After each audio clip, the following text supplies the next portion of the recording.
বিএনপির মধ্যে আবার দুইটা গ্রুপ হয়ে গেছে। একটা গ্রুপ হলো না, তলে তলে হলো শেখ হাসিনা ওই পথের ছাড়া যাবে না। যদি আবার হুট করে শেখ হাসিনা কোনোভাবে চলে আসে, তাহলে আবার বিএনপি বলবে আমরা তো শেখ হাসিনার সাথেও ছিলাম। এই শেখ হাসিনা খুনি হলো, ভারতে পালাইছে, ভারত আছে বিপদে।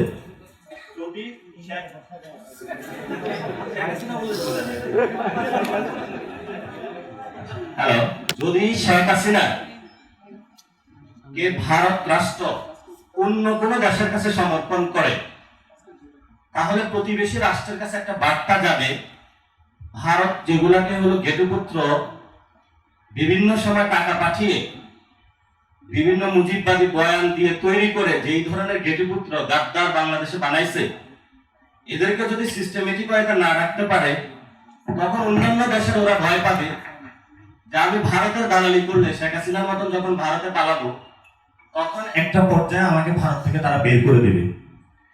এই কারণে ভারত রাষ্ট্রের অনেক বন্ধুর সাথে কথা হয়েছে, এটা নিয়ে হলো ভারত সরকারও বিপদে আছে। যদি শেখ হাসিনাকে বের করে, তাহলে প্রতিবেশী রাষ্ট্রের কাছে একটা বার্তা যাবে যে যদি শেখ হাসিনাকে বের করা হয়, তাহলে ভবিষ্যতে কাউকে এখানে আশ্রয় দেওয়া হবে না। আবার যদি তারা রাখে, সেখানেও বাংলাদেশের জনগণ বলে দিয়েছে ন্যায্য সমতার ভিত্তিতে বাংলাদেশের পানি সমস্যা সমাধান, আবরার ফাহাদ যে জন্য লড়াই করেছিলেন, বাংলাদেশের সীমান্ত সমস্যা সমাধান, পুশিন চলবে না, বাণিজ্যিক যে ব্যবস্থার ভারসাম্য, দাদাগিরি নয়, ন্যায্যতা, বন্ধুত্ব এবং সম্মানজনক একটা অবস্থানে যদি তারা আসে এবং শেখ হাসিনা যদি একটা ব্যবস্থা করতে তারা পারে, তাহলে বাংলাদেশ হলো ভারতের সাথে কথা বলতে আগ্রহী। এটা বাংলাদেশ থেকে ক্লিয়ার করা হয়েছে। এখন বাংলাদেশের সমস্যা হচ্ছে, ক্লিয়ার যারা করেছে, বিএনপির মধ্যে আবার দুইটা গ্রুপ হয়ে গেছে। একটা গ্রুপ হলো না, তলে তলে হলো শেখ হাসিনা ওই পথের ছাড়া যাবে না। যদি আবার হুট করে শেখ হাসিনা কোনোভাবে চলে আসে, তাহলে আবার বিএনপি বলবে আমরা তো শেখ হাসিনার সাথেও ছিলাম। তো আমরা যারা দেশপ্রেমিক, বিএনপির একটা অংশ আছে, আমরা তাদেরকে বলবো শক্ত করে হালটা ধরে রাখুন। বিএনপির যারা তৃণমূলের নেতা কর্মী, তারা জিয়াউর রহমান, বেগম খালেদা জিয়াকে ভালোবেসে এসেছিল এবং পরবর্তীতে যখন এই জনাব তারেক রহমান ক্ষমতায় আসলেন, সেখানে আমরা তাদের যে আগের যে লিগেসি, সেটাতে কিছু ব্যত্যয় দেখতে পাইলাম।